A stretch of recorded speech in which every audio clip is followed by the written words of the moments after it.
Ce que je vais te montrer sur Areva, personne ne te l'explique. Une entreprise publique, soutenue par l'État, a perdu l'équivalent de plusieurs décennies d'impôts en quelques décisions. Et le plus troublant, c'est que tout semblait parfaitement maîtrisé au départ. Au début des années 2000, Areva incarne le rêve industriel français. Un groupe capable de contrôler toute la chaîne nucléaire, de la mine d'uranium jusqu'au réacteur. Des bureaux modernes à Paris, des mines en Afrique, des contrats en Asie.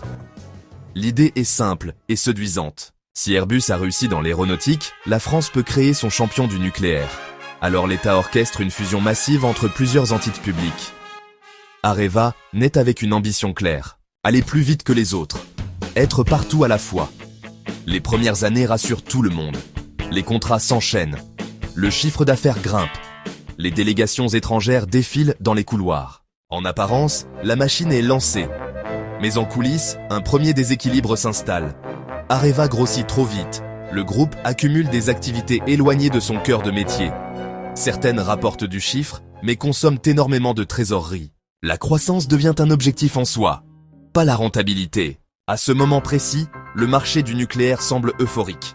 Les prix de l'uranium explosent. La Chine annonce des dizaines de réacteurs. Le monde parle d'un retour du nucléaire. Et c'est là que survient la première erreur majeure. Areva veut sécuriser l'uranium à tout prix. Par peur de manquer, par peur d'être dépassé. La direction identifie une cible. Une petite société canadienne sans mine en production. Des licences prometteuses sur le papier. Les signaux d'alerte sont pourtant visibles. Les études sont incomplètes. Les réserves mal évaluées. Les risques géopolitiques évidents. Mais la décision est prise dans l'urgence. Areva achète quand même. Le prix est colossal, près de 2 milliards d'euros. Très vite, la réalité rattrape la stratégie. Les mines sont inexploitables. Les coûts explosent. Les projets sont abandonnés.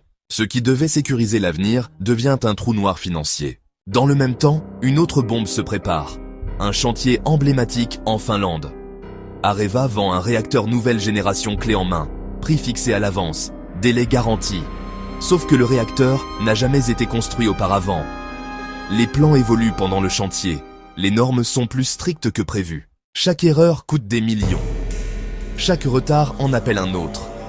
Le budget initial est pulvérisé. Les années passent. Les pertes s'accumulent. À ce stade, la croissance d'Areva ne génère plus d'argent. Elle en brûle. Pensez à vous abonner et activer la cloche si vous voulez d'autres histoires vraies de marques et de décisions business qui changent tout. Puis arrive la crise financière mondiale. Les investissements se figent. Les commandes sont reportées. Areva comptait sur de nouveaux contrats pour survivre. Ils n'arrivent pas. Comme si cela ne suffisait pas, un partenaire clé quitte le navire. Areva doit racheter en urgence sa part. La dette explose. Et en interne, une guerre invisible affaiblit encore le groupe. Areva et EDF, pourtant publics, se concurrencent. Elles arrivent divisées face aux grands appels d'offres internationaux. Résultat, des contrats perdus, une crédibilité abîmée. Puis survient Fukushima. Le nucléaire devient soudainement synonyme de danger. Les gouvernements freinent, les projets sont annulés. Le modèle d'Areva, bâti sur une croissance continue, s'effondre. Les comptes sont alors réévalués. Les actifs surévalués disparaissent. Les pertes deviennent historiques. Des milliards s'évaporent en une seule année. L'État n'a plus le choix. Il injecte de l'argent public pour éviter la faillite.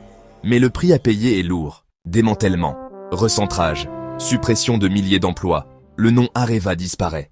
Le champion intégré n'existe plus. Ce qu'il reste, ce sont des leçons brutales. Première leçon. Aller trop vite peut coûter plus cher que d'attendre. Deuxième leçon.